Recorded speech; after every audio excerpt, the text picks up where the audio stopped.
Yep, it's hit. It says recording. So well, thanks everyone for joining us. So we have Dana here, Andrew Waite, Andrew, Hi. and Nico Faure. Cool, and I'm Coach Sofi. So we wanted to sit down with both of you Achieve athletes today because, you know, for a lot of people right now, for a lot of athletes, the cancellation of the cycling season and a lot of the cycling events, I think it's really been tough on a lot of people. And it can be really hard to stay motivated, not just to train, but even just to exercise right now for many. But you two guys have really managed to stay healthy and focused and continue improving your fitness and training during this time as you're preparing for these self-initiated super long endurance challenges. So we wanted to kind of offer people some insight into what you guys have been doing there. And I think now more than ever, it's really important to reconnect with why. You know, why do I ride? Especially when events are canceled, I think it's a good time to kind of remember what keeps us all actually participating in this sport in the first place. So let's see here. So we have some questions for you guys. Dana, why don't you ask that first one? Because we're all in different locations. Dana, you're muted. There we go. Sorry, is that better? You can hear me now? Yeah. Yeah, I guess the other thing too, we want to highlight the what their events they're planning to do. I say the questions there. Again, should we we're gonna fill that in a little later, or is that you want to do that right now? Yeah, so let's go into where each of you is living, and then I think that second question of like, what are you preparing for? What's the event? We'll go from there. But because we're in different locations, I thought it'd be fun for everyone to say where they're at right now. Andrew, why don't you start? Okay. Yeah, we need the cues. Thank you. I'm in Novato, California, which is in Marin, northern end of Marin, not too far from two of you anyway. You wanted me to start there, or you wanted me to go into what I'm preparing for too? Let's start there, and then we'll go around the circle. Dana, where are you at? I'm in Mill Valley, California, just north of the Golden Gate Bridge, outside of San Francisco. Cool. I'm Coach Sofi. I'm in Berkeley, right at the start of the Berkeley Hills here. Nico? I'm in Seven Oaks, which is approximately 45 minutes south of London. And yeah, this is my new location. Cool. And how long have you been there, Nico? 1 day. And before that, you've been in the UK for how long? No. And before that, yeah, I was in London for 2.5 months. And before that, and that's how I met you guys, I was in Sausalito. Great. Cool. So Andrew, why don't you tell us what you're preparing for and when this kind of idea started? So maybe Sure. Little timeline. I found out about this event 5 years ago when I first started training with Achieve, and the event is an Everesting, which is climbing the elevation of Everest, which is 8,448 meters or 29,029 feet. Had a lot of other things going on for a long time and didn't really plan it until last fall. Decided to try to get it scheduled, just throw it on the calendar so I'd have something to focus on before the racing season started. Of course, then I didn't know what was going to happen. So that's when it was on the calendar, and I put it for May 1st. So this Friday is my 10th day. All right, nice. What about you, Nico? What are you preparing for? Yeah, that's a good question. I'm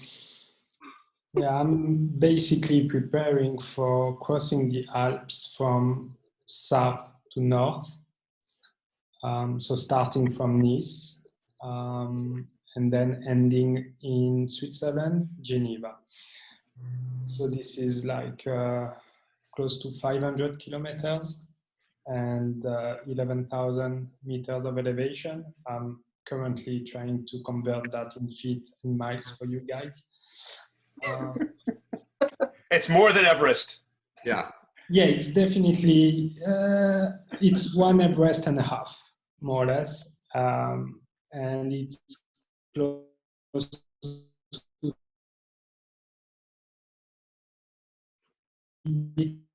because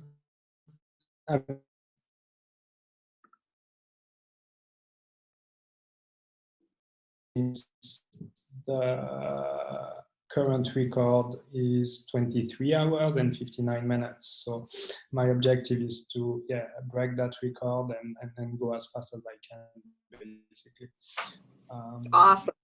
The event, the date is not set yet. We need to wait and see how the situation evolves in France. But ideally, we would try that beginning of July. Awesome.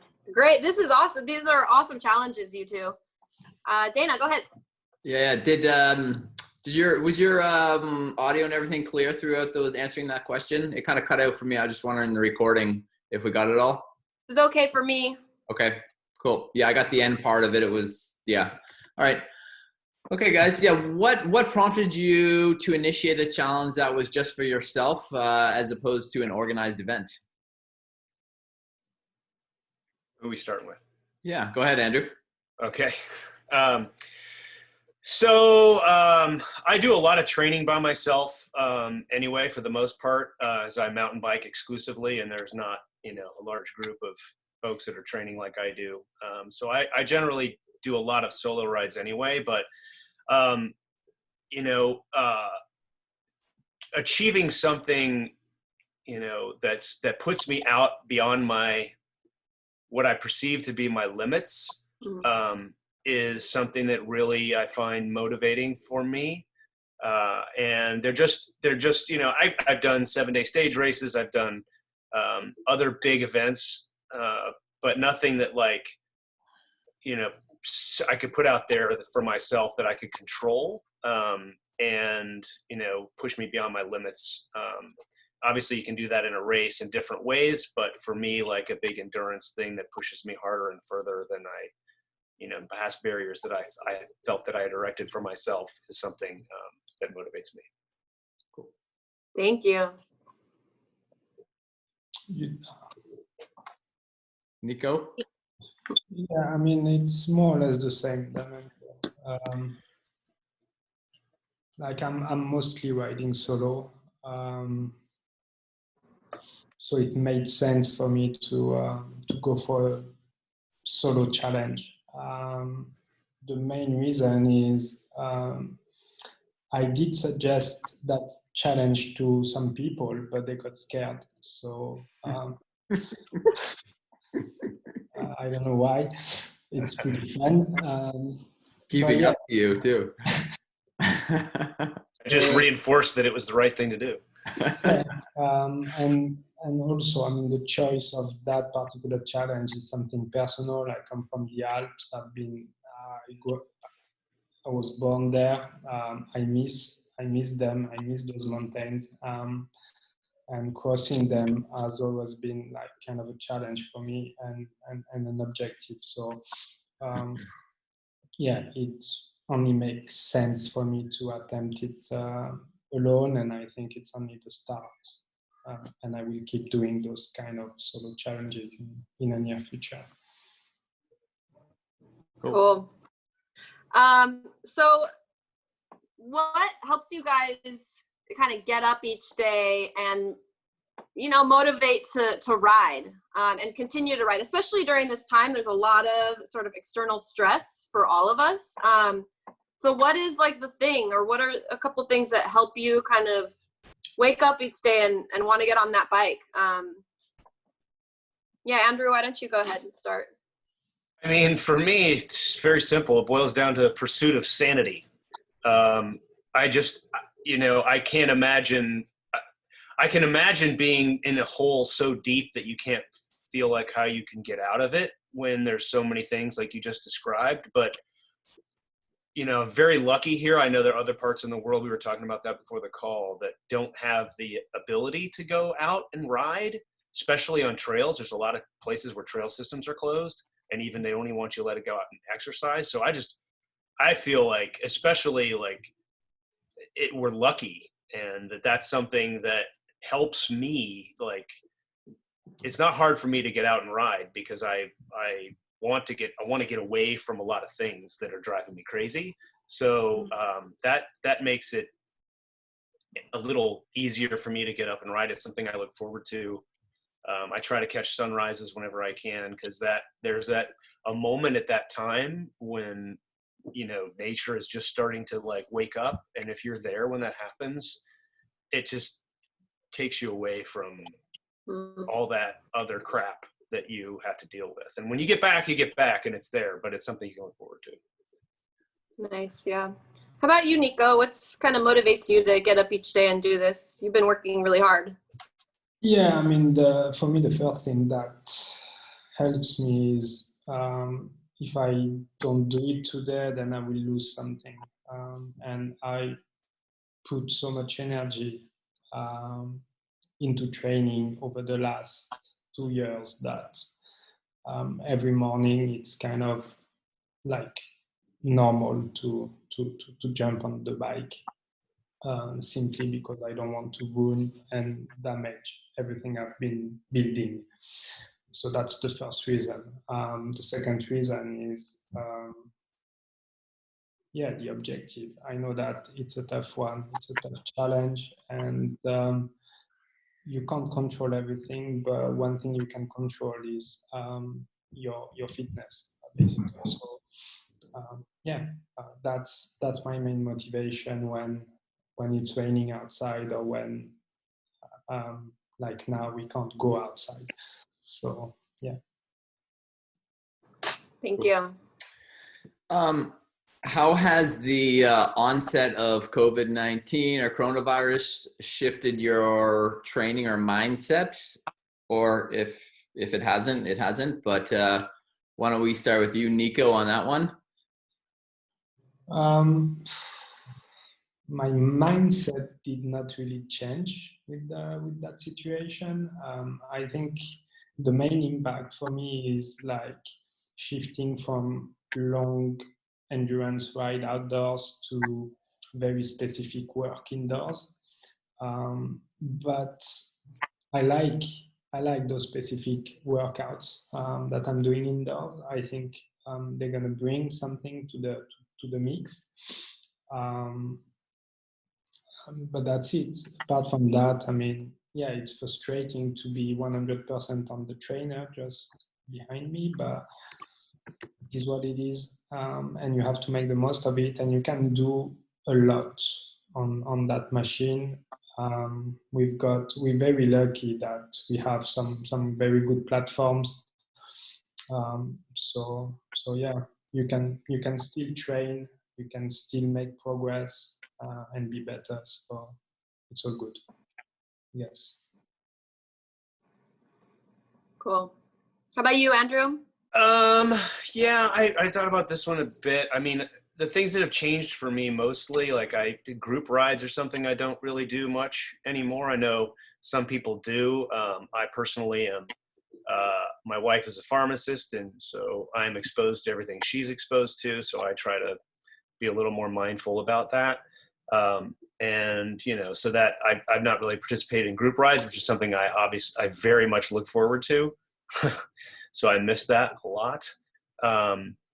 But you know, mindset wise, I think more about how fortunate, you know, we are to be able to ride still, and especially in the trails and that sort of thing. So, but from a training mindset perspective, I don't think my mindset has really changed much. You know, just continuing to focus on this very long day that I have ahead of me.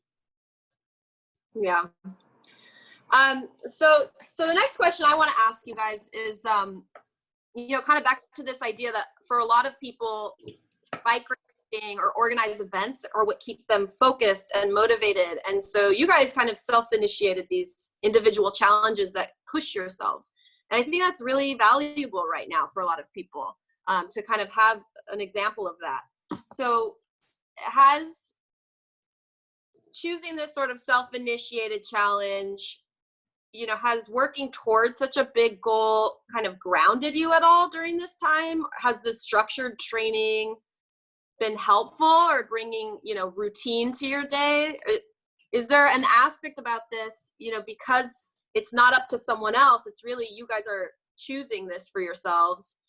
Is there something about that feels at all grounding or helpful or beneficial, that you kind of chose it on your own? Sort of like intrinsically motivated here, but yeah, maybe Nico, you can answer that first. I mean, it's linked to a previous question about the motivation every morning when you wake up.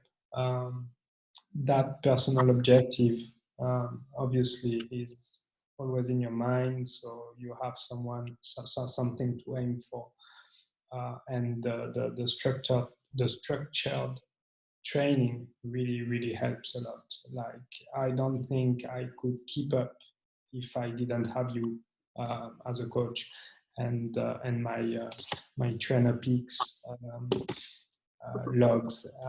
So I think that's essential, and that's what keeps me on track, especially in those weird situation. Yeah, thanks. How about you, Andrew? So I think back to the sanity response. I think every minute that I'm not in front of a computer wandering over to CNN or, Washington Post and getting sucked into that has an exponentially positive impact on me, that every minute that I'm not spending there.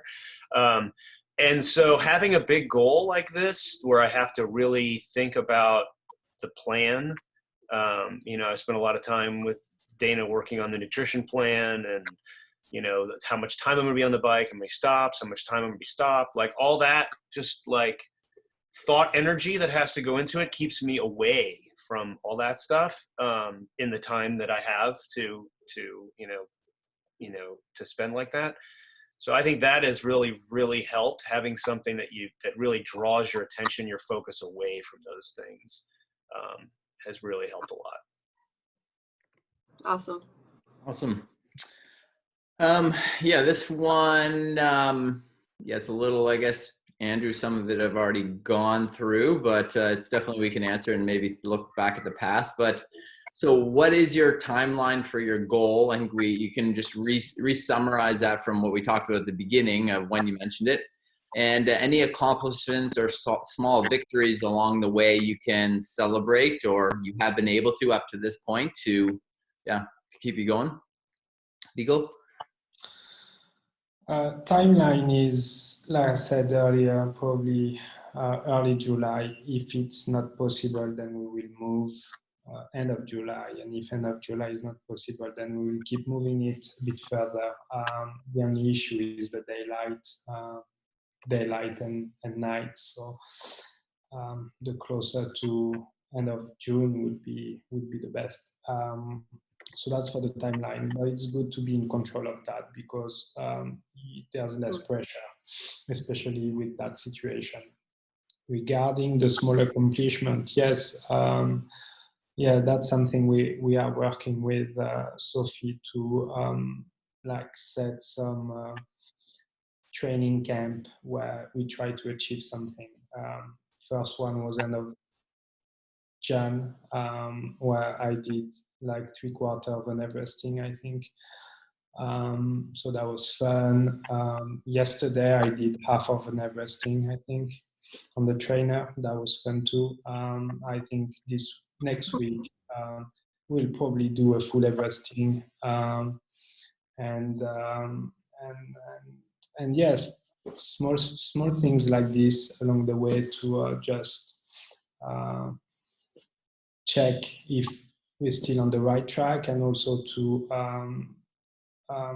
not boost the ego, but reassure me that I'm on the right track.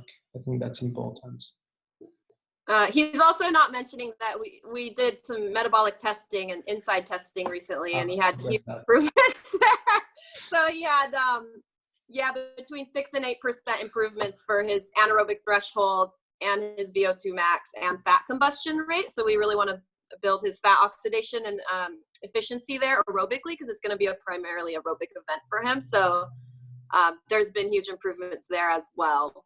So he won't brag about that, but I will. No, I'm not bragging about that. No, definitely. Good job. And still do better. Yeah, Andrew, you're doing yours on Friday, right? Yeah, well, I just first have to say how humbled I feel right now, where the milestones that Nico's working towards are my goal, basically. So I'm just gonna throw that out there. Andrew, wait. You're on a mountain bike. That's true. That's true. Terrain going up like an average 12% grade. Yeah, I know that, So but he's still, the speed at which he travel is a little different. Yes, and the focus is a little different. Yes, I know, but it just sounds that's something like we didn't mention. I mean, Andrew, the Everesting is on a mountain bike on an effort here in Marin County, and then Nico's on the road bike. But and what's important, I'm on a road bike, and I'm not doing it. I'm doing it with assistance, with a car following me. So I'm not carrying all the luggages. I'm not. So yeah.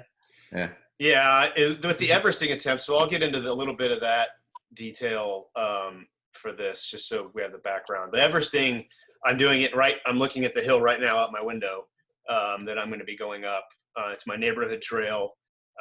It's what I trained on for Leadville. It's what I, love to ride. There's fall line trails off of it. So that's why I picked it. I'm going to be doing 10 laps of it on my mountain bike. So I won't be carrying much except what I need for about an hour and a half anyway. So, to balance that with what Nico just described. But yeah, it's all on a mountain bike, and there are some steep pitches in there both directions.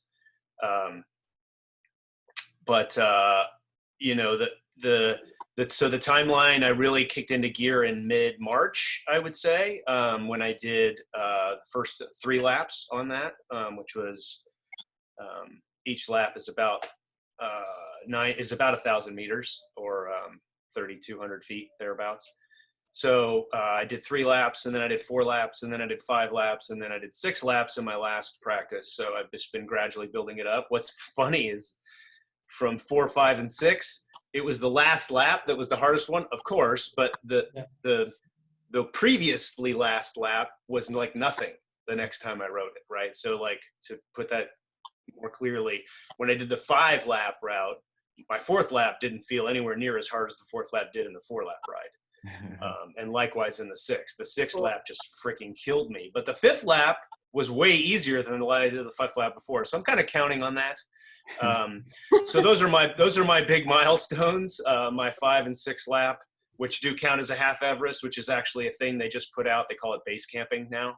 The Hell's 500 group or whatever that puts that on, they put out a half Everest. So I will celebrate those. And the fact that each time I do this, it's the last lap that's the hardest, not the last lap from the prior time. So hoping to get to 7 this time without crumbling. God, how about the 10s without crumbling? Come on. Well, yeah. You're setting yourself up there. That's true. That's true. It's funny. It's like undiscovered country, right? When you get to that lap you hadn't done before, you're like, okay, like, what's this going to be? And so when I get to that 7th lap this time, I'm going to be in undiscovered country. Yeah, and just to give context, the 6 laps it was about 10 hours. So, as far as getting on and training and finding time, Andrew has a couple kids and work, so finding time. He's I think we start at 4 a.m. in the morning on those, and that's kind of the plan. So he can be home at a certain better time and manage, with family and other priorities. So it's a pleasure to work with, an athlete dedicated or, just being able to manage all the priorities like that. Yeah. I think for both of you guys, right, that's what's so impressive as well is, like, you know, you're still managing a very full life. Yeah, Andrew, you have kids, right? Nico, you have an infant. I mean, you're really having to organize your days. And I think it's wonderful. You're keeping sort of exercise and the passion for the sport as a priority, because that can be really difficult. All right, last question, since we're almost out of time here. I wanted to ask you both, any last tips for other athletes who are struggling right now to stay motivated to not just, but even exercise. And I kind of want to get the inside look into how does riding and working toward a goal make you feel? So maybe you can help identify that. Yeah. So let's go with Nico first. Well, for me, it's all about one step at a time. And when you're working towards a goal, that's exactly the mindset you should have. Like, it's one training after another, one threshold session after another. And yes, it's hard. It's hard sometimes to get on the bike, especially now, but there's there's always a good feeling when the session is over, and when you finally hit the shower and you're proud of yourself. So I think having a personal goal helps. Otherwise, if I was racing, I don't know if I would have the same motivation, to be honest, and I don't know how I would cope with that situation. But at the moment, the mindset is one training at a time, and every single training brings something. So just take it and do your best. That's it. Yeah, love that. Day by day, right? Yeah. How about you, Andrew? What is any tips for athletes struggling to stay motivated to just move their bodies or ride time, and how does working toward this goal make you feel? So to motivate, I mean, I had, before I got back into cycling big time, and this may not apply to a lot of athletes, but for me, I was not in the best health, and getting back into cycling and getting competitive really pushed my health and fitness forward. And I just can't imagine what I would be feeling and thinking right now if I hadn't done that, and if I wasn't as healthy and fit as I am now, because that's been a big problem for people with COVID, is combating health issues that they already have with when they have it. And so I would think my anxiety would be way higher, and I would be much more paranoid and much more concerned if I hadn't made that change. So one motivating factor is just for your health, just to try to stay healthy and stay fit, really helps in this time, because you'll be able to fight. If you do catch it, or you catch something else, you'll have a much better outcome if you come into it healthy. That's one thing. Certainly, I think having something you control, and that's one of the great things about setting a personal goal like this, is you control it. You control the timing. It's important to put a date out there. A little easier for me because I'm not fighting some of the situations Nico is, with timing and opening up in South France and all that. But I can, fortunately, I can control that time. So I can set that time, and I can plan my schedule around it, and put realistic timeframes in for me to be able to achieve things, and that's really helped a lot. So I would encourage you to find something that you think you can do or control on your own, that maybe puts you in a different place than you thought you could be. Maybe it's mountain biking. I don't know. But something that pushes you and pushes you past a point that you thought you could do. And then it gives you something, that you control, that you can shoot for, that'll get you, when you finish that, I should knock on wood. I finished this on Friday. You'll have that, that strong sense that you've kind of controlled something and you've achieved, put yourself past a point you couldn't even think possible before. And I think just everything about that and the health benefits and mental and physical are really something you should push forward. Great. Yeah, and I mean, I'll just add to that. I think, and it was mentioned earlier, is watching the news. If you're sitting there, I mean, it's great to know what's going on. It's important, but it can be very consuming and take you down. Again, bring on more. I know for me, if I watch it more, news is typically not good. It's bad, and it's easy. Then those anxiety or the uncomfortable feelings. It's easy to go. Whereas again, life goes on here. We're going to get through it. And, just taking care of those other aspects of your life and forgetting about that and doing your best to live in the moment seems, it works. Yeah. Thank you both so much. I think you're both very inspiring, and I admire you both and your work ethic. And I think it's one thing that I heard that I think is really valuable is that both of you identified, here's where I think my ceiling is. And I want to go just a bit past that and see what my body and mind are capable of. Like what is my personal potential? And it has nothing to do with anything outside of yourselves. It's really an internal motivation to just see how far you can go. And I think that's a really sort of back to basics way to look at things right now. Like, what makes me passionate about this sport? Can I push myself? And I love that it's something that you each organize on your own that, again, you have more control over than the present circumstances in the world, which a lot of us, we don't have control over. And so I think it's really an inspiring story that you're both sharing. And I wish you both the best of luck. And thank you so much. Fingers crossed. Yeah, for Friday. Now, I think that's the attempt and doing one day at a time, right? That's what's so cool. One day at a time, you're just chipping away. Yeah. So thank you all for joining us. It's been awesome hearing your stories. Yeah, thank you guys. Appreciate it. Thanks for the opportunity. Thanks. All right. Good to see you. Best of luck to everybody. Yeah. Yeah. Okay. Have a great day, you guys. Awesome.